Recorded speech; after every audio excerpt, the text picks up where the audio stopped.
Ninguém gosta de ter dor, não é verdade? Mas existem algumas que podem realmente nos fazer ir além dos nossos limites. De acordo com o Serviço Nacional de Saúde do Reino Unido, existem as piores dores que podemos sentir em decorrência de algumas doenças. E eu vou estar listando elas aqui agora para vocês.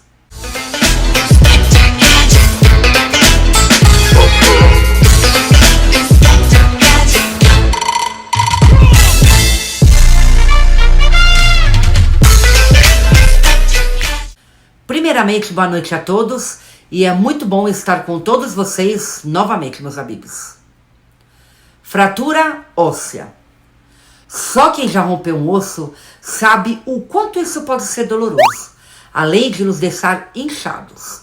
A dor da fratura é muito difícil de suportar, e quando o osso não é colocado no lugar, é necessário uma cirurgia para resolver a situação. E você sabia que existem duas formas de consolidação da fratura, ou seja, duas formas de fazer o seu osso colar?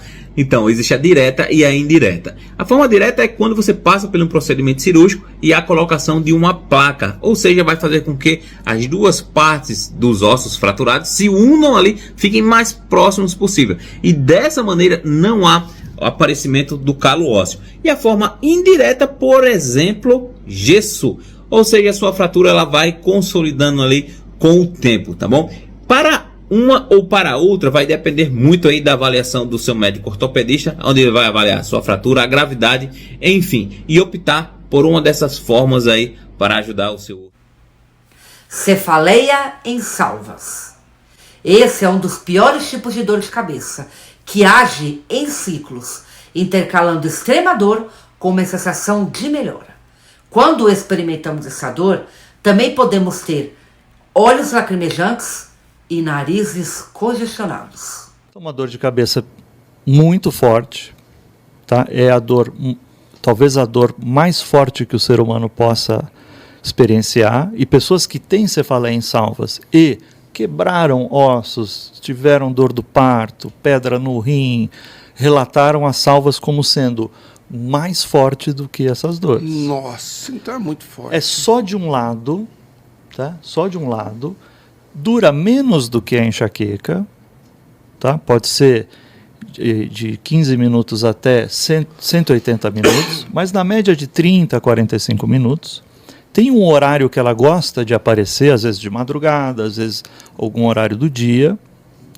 Ela tem o que a gente chama de fenômenos autonômicos, né? Lacrimeja, o olho fica vermelho, a pálpebra cai, secreção do nariz. De um lado só? No mesmo lado da dor. Pode vir várias vezes ao dia, inclusive, e ela dura aí esse surto que pode durar 1 mês, 2, 3 meses. Essa é uma dor que é muito mal diagnosticada como sinusite. Ah, olha porque só. ela tem uma variação sazonal, né? Ela tem alguns períodos do ano que ela gosta de aparecer, né, dependendo de cada paciente, mas aí o indivíduo tem lá uma dor, dura 1 mês, lacrimejou, saiu secreção, ficou como sinusite. Ombro congelado, conhecido também como capsulite adesiva. Essa também é uma das dores mencionadas pelo NHS, que é acompanhada da incapacidade de movimentarmos os ombros. Essa dor tem como causa o engrossamento da cápsula do ombro, onde são desenvolvidas as adverências.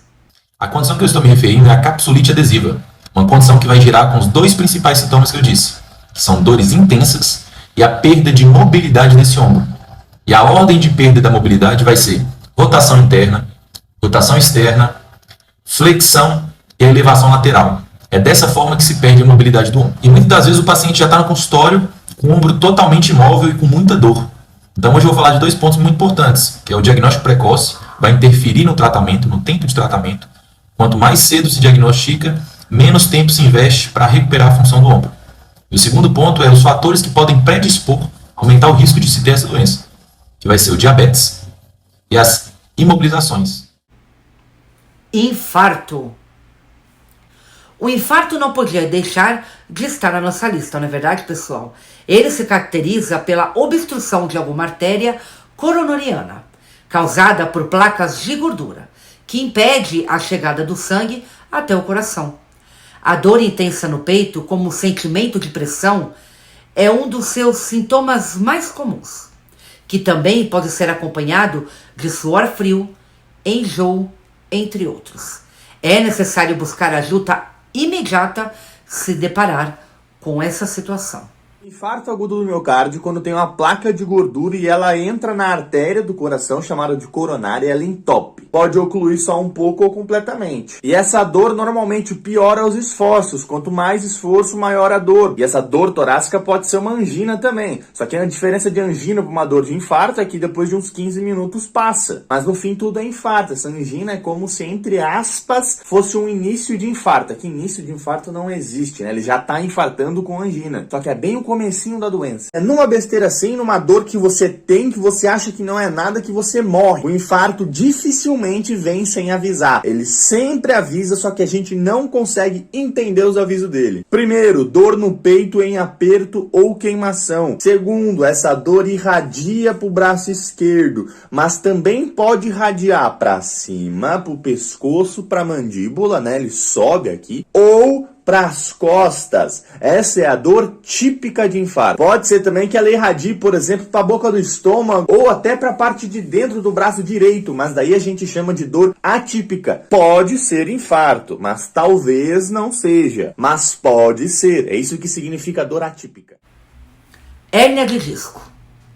A hérnia de disco acontece quando o gel que fica entre as vértebras da coluna é empurrado para fora.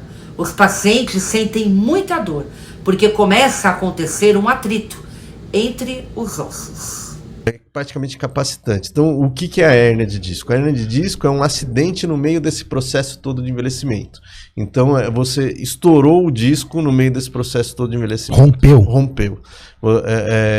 Não tem como inflamar antes, direto pode rompimento. Inflamar já começa a doer. Pode ter lombalgia, pode ter processo inflamatório, menos dor facetária, mas especificamente a hérnia de disco é um processo onde o disco se desloca. Tá? Hérnia, em geral, é tudo que se deslocou e saiu do local. Então, você tem uma hérnia umbilical, aquele neném que chora muito, pós-incisional, você passa parte do intestino passar pela parede abdominal. Então, é o mesmo processo. Parte do disco passa pela parede, que seria o ligamento do disco, passa pela parede do disco para trás. Às vezes ela só empurra, que a gente chama de hérnia protrusa, que é uma hérnia contida. Empurra o ligamento. Empurra o ligamento para fora. Isso daí já pode dar dor também.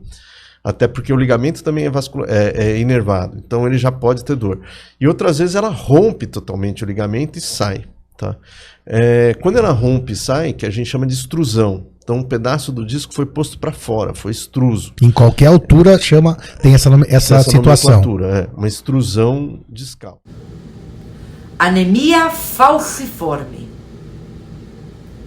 Esse nome complicado caracteriza uma doença hereditária. Nela, os glóbulos vermelhos ficam em formato meia-lua, causando anemia crônica pela destruição excessiva das células anormais. Quem convive com anemia falciforme pode experimentar a crise de dor falciforme, composta por dores nos ossos, dos braços e pernas, e também abdominais. Pode ter vômito, febre e até falta de ar. A anemia falciforme ela faz parte de um conjunto de doenças que são doenças hereditárias, doenças genéticas, ou seja, que nascem com a gente, onde tem uma mutação de um gene que codifica a hemoglobina, né? Então, para a gente entender, o nosso corpo precisa transportar oxigênio para o organismo inteiro, e isso é feito através de glóbulos vermelhos, que são células sem núcleo que andam pelo corpo todo liberando oxigênio. Então, eles pegam oxigênio no pulmão e entregam para os tecidos. Essa célula, ela passou por diversos tipos de adaptações durante a nossa história evolutiva, né? E elas são células extremamente eficientes nisso, e elas têm um formato que lembra aquelas antigas balas soft, né? Que a gente se engasgava na infância. Que proibiram, né? Por causa disso. Exato. E na anemia falciforme, a substância que fica dentro desses glóbulos vermelhos, a hemoglobina, ela normalmente está dissolvida dentro dos glóbulos vermelhos, E nas doenças falciformes, o que acontece é que quando a hemoglobina leva o oxigênio para os tecidos, ou seja, abre mão do oxigênio, ela deixa de se comportar como uma unidade independente e ela passa a se polimerizar, ou seja, une várias moléculas de hemoglobina, uma junto com a outra. Isso cristaliza, isso geleifica dentro dos glóbulos vermelhos e distorce o formato do glóbulo vermelho. Ao invés dele ficar como um disco bicôncavo, como uma bala soft, ele se transforma numa foice. E isso altera muito a capacidade dele de caminhar pelos tecidos, caminhar pelos vasos sanguíneos, e acaba causando o que a gente chama de vasooclusão, ou seja, pequenos infartos que coletivamente causam um grande dano, e isso vai causar os sintomas dessa doença. Artrite. A artrite também apareceu na lista, não é verdade? Ela é caracterizada pela diminuição da cartilagem entre as articulações, o que também deixa os ossos em atrito, assim como a hérnia, causando muita dor.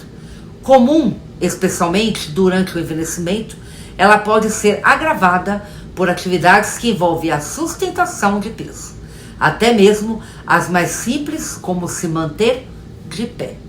Autoimune, só que ela é de uma outra família, diferente do lúpus, outra base genética, né?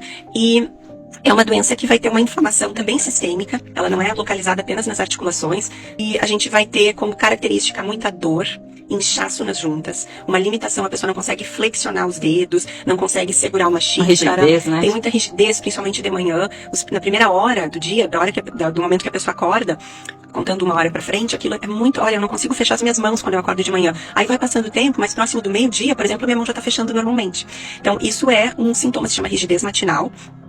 Quando essa rigidez dura mais que 1 hora, a gente tem que investigar para ver se essa pessoa não tem uma artrite reumatoide. E assim como as juntas das mãos inflamam, eu vou ter inflamação nos joelhos, nos pés, nos ombros, nos cotovelos, pequenas articulações de pés e mãos, enfim, em diversas articulações. E é uma pessoa que vai estar inflamada. Enxaqueca. Muitas pessoas experimentam essa dor, mas várias não sabiam que ela está entre uma das piores. A enxaqueca é geralmente uma dor de cabeça moderada ou intensa, sentida como uma dor latejante em um lado da cabeça, explicou o NHS. Em alguns casos, ela também vem junto a enjoo, vômito e sensibilidade à luz. Enxaqueca é uma doença neurológica com base genética que precipita dores de cabeça, náusea, fotofonofobia. É uma dor de cabeça que incapacita muitas pessoas e é muito prevalente no nosso meio. Uma curiosidade, não é o tipo de dor de cabeça mais comum, tá? A dor de cabeça ela pode ser dividida em dor leve, moderada e forte. A dor leve é aquela dorzinha enjoada que fica irritando, mas não incomoda tanto. A moderada já tira você do sério e você já começa a ficar agoniada. Mas a dor forte é aquela que te incapacita de fazer qualquer coisa durante seu dia a dia. É aquela que faz você perder dias de trabalho, dias mesmo de produtividade e lazer, e que realmente você chama de uma crise de enxaqueca. Herpes zoster. O herpes zoster ou cobreiro é uma doença que causa erupção cutânea dolorosa, conforme explicado pelo NHS. Geralmente as dores são em um lado do corpo, na região do peito ou barriga. Ela é causada pelo mesmo vírus da catapora. Herpes zoster, popularmente conhecida como cobreiro, é a doença causada pela reativação do vírus da catapora, chamado de varicela zoster. O vírus da catapora não tem cura, já que o tratamento não causa a erradicação do vírus, que fica latente no organismo. E por conta disso, após a primeira infecção ou vacinação, pode ocorrer a reativação do vírus a qualquer momento, normalmente em pessoas com idade mais avançada ou com imunidade comprometida.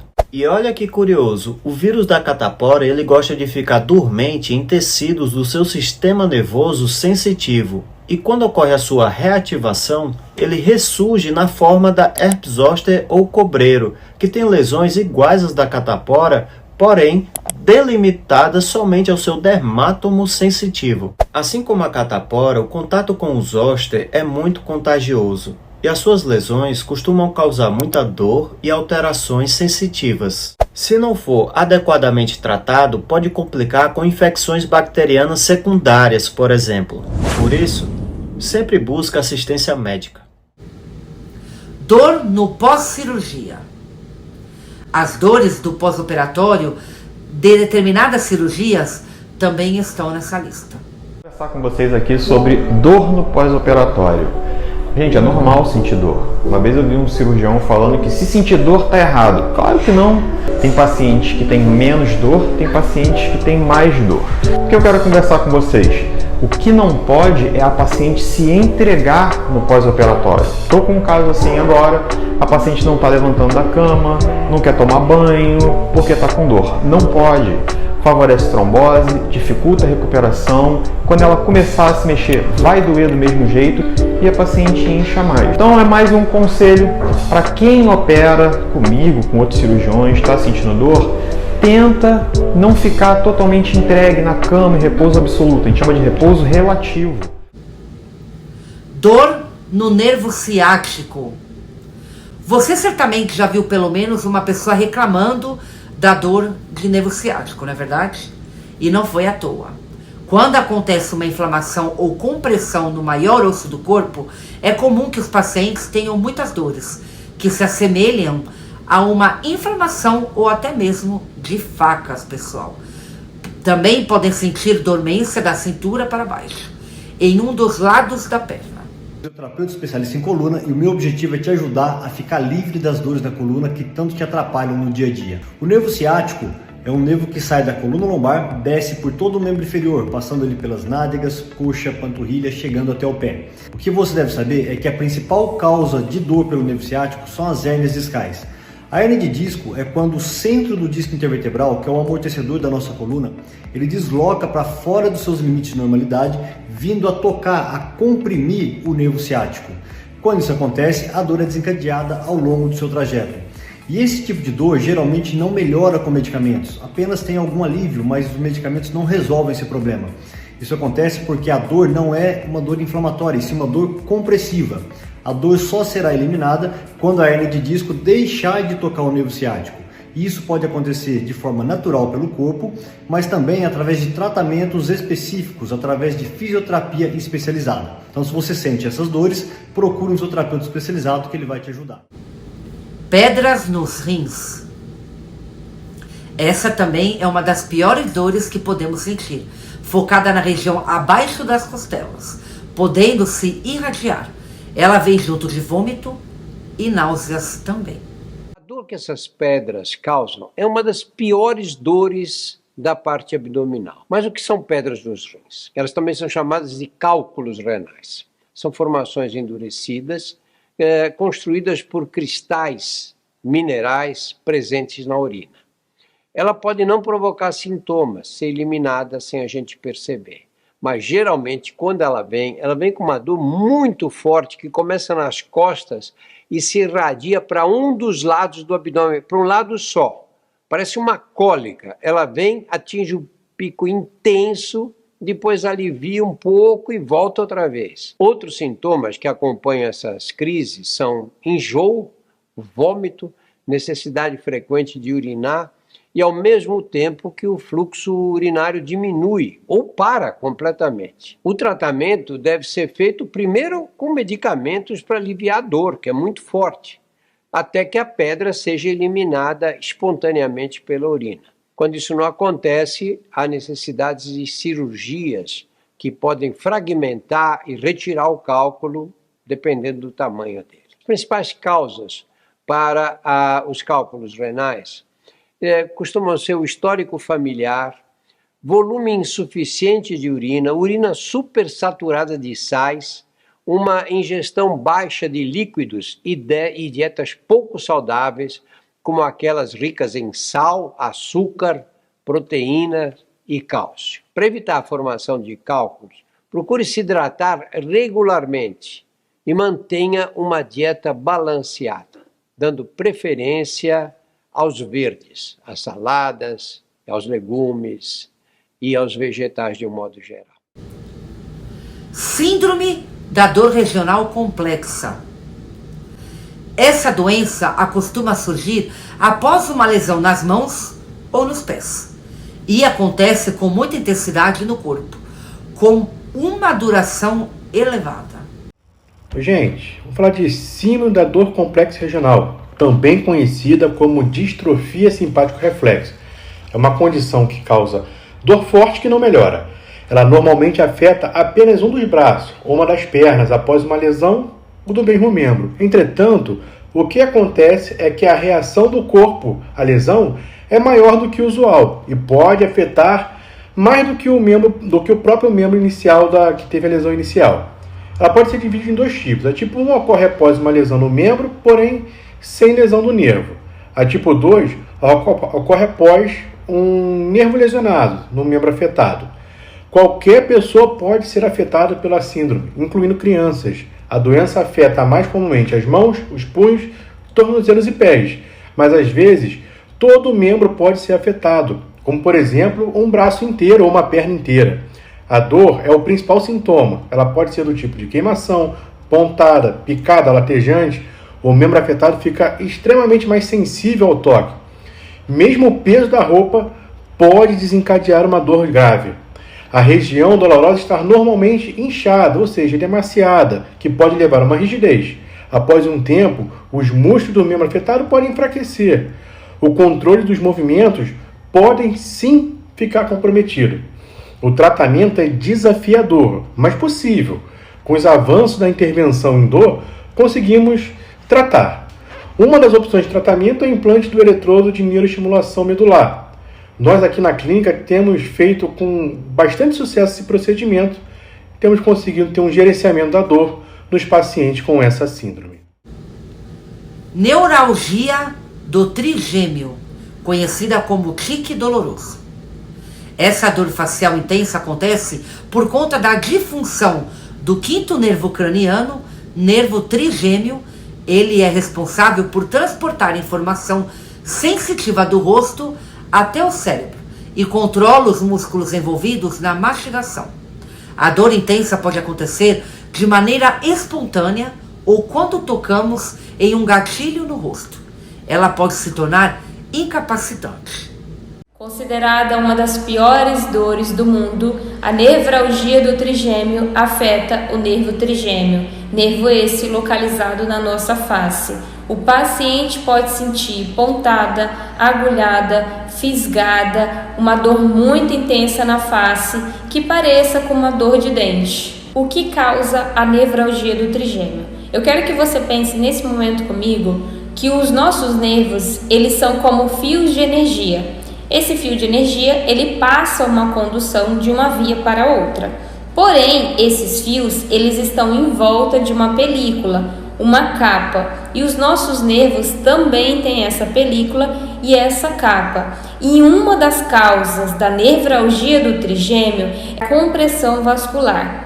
Em alguns pacientes, a anatomia deles existe um vaso que passa próximo ao nervo. Ele deveria ter uma distância, mas ele passa lado a lado com esse nervo. Conforme a pressão dos vasos próximo a esse nervo, essa película é danificada, irritando assim a estrutura nervosa e o paciente pode ter essa dor intensa. Outra causa é a esclerose múltipla. Na esclerose múltipla, o nosso organismo pode entender que essa película, essa camada que reveste os nervos, é algo ruim para o organismo. Então ele começa a atacar e fazer com que esse nervo fique desprotegido. Pense só, esse fio de energia, ele fica sem essa borracha, essa película. Também pode causar uma dor muito intensa. Pancreatite aguda. Começando de maneira súbita, essa dor é caracterizada pelo inchaço do pâncreas. Pode ser causada pelo consumo prolongado e exagerado de bebidas alcoólicas e também por cálculos biliares. A dor aguda acontece na parte superior do abdômen, podendo ir até o meio das costas. acelerando os batimentos e causando enjoos e vômitos. Inflamação do pâncreas, a pancreatite. O pâncreas é uma glândula pequena localizada atrás do estômago. E é ele quem produz as enzimas amilase e lipase, duas importantes substâncias responsáveis pela digestão dos alimentos. E é também no pâncreas que são produzidos dois hormônios fundamentais para a regulação do açúcar no sangue, a insulina e o glucagon. Então, quando no nosso sangue está faltando açúcar, o pâncreas produz o hormônio glucagon, que força o fígado a produzir um açúcar a partir das reservas de glicogênio hepático, aumentando dessa forma a glicemia, o açúcar no sangue. E quando o sangue está muito adocicado, com muita glicose, o pâncreas produz a insulina, um importante hormônio que faz com que o açúcar do sangue vá para dentro das células para ser utilizado como combustível, baixando assim os níveis desse açúcar no sangue. A famosa gota. A gota não poderia ficar de fora da nossa lista. A condição é provocada pelo acúmulo de cristais de ácido úrico nas articulações, devido às elevadas concentrações elevadas da substância no sangue, e provoca muita, mas muita dor. Uma dor tão grande nos pacientes. A dor é causada pela inflamação e dor grave nas articulações ou tecidos. Você já ouviu falar em gota? Uma doença causada pela elevação do ácido úrico no organismo? Muitas vezes ela se desenvolve e você nem percebe, até que certo dia você acorda com a inflamação em uma das articulações. O mais comum é começar com inflamação na articulação do dedo do pé.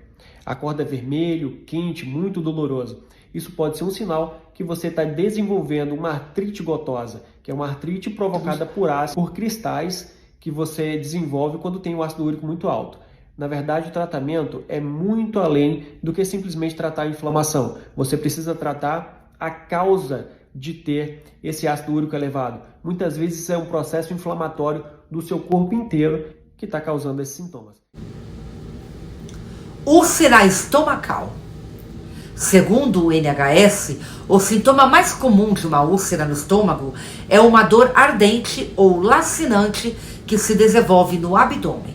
Sua duração varia de minutos a horas e geralmente começa após a refeição. Algumas pessoas também experimentam crises de dor durante a noite. A úlcera é uma ferida que ocorre no estômago. Vai depender da localização dela dentro do estômago e principalmente da biópsia que for feita dessa ferida. O médico vai analisar qual a localização dessa ferida dentro do estômago, porque dentro do estômago tem alguns lugares mais comuns que são benignos e tem algumas úlceras que podem aparecer no estômago que são de lugares incomuns que levam a gente mais à suspeição de câncer de estômago. Então, se ela ocorre na parte de baixo do estômago, no que a gente chama de antro gástrico, que é a última porção do estômago, ela tende a ser uma úlcera mais benigna decorrente de uma hiperacidez, de uma hipercloridria, que a gente chama. Então, a gente vai analisar a localização e, normalmente, o mais importante é a biópsia dessa úlcera. E aí, baseado nisso, é que a gente vai determinar o tratamento. Apendicite. Quem já teve apendicite sabe, por experiência própria, que é sim uma das piores dores. Quando a apendicite pequena bolsa localizada em uma extremidade do intestino grosso inflama as dores que se concentram no meio da barriga, se tornam constantes e intensas.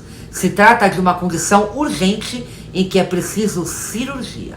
Se você sentir uma dor forte embaixo do abdômen, assim do lado direito, fique alerta porque pode ser apendicite. Apendicite é uma inflamação do apêndice, que é um órgão em formato de um dedo de luva que fica logo no comecinho do intestino grosso, aqui do lado direito embaixo. Quando os restos de fezes se acumulam nessa região, o apêndice pode ficar obstruído e inflamado e até infeccionar. Se não for tratada rapidamente, a apendicite pode levar à morte até. Por isso, preste bem atenção nos sintomas.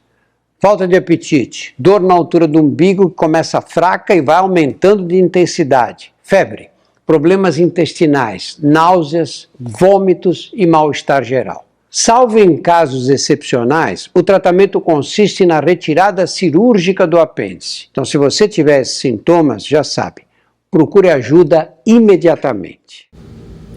Fibromialgia.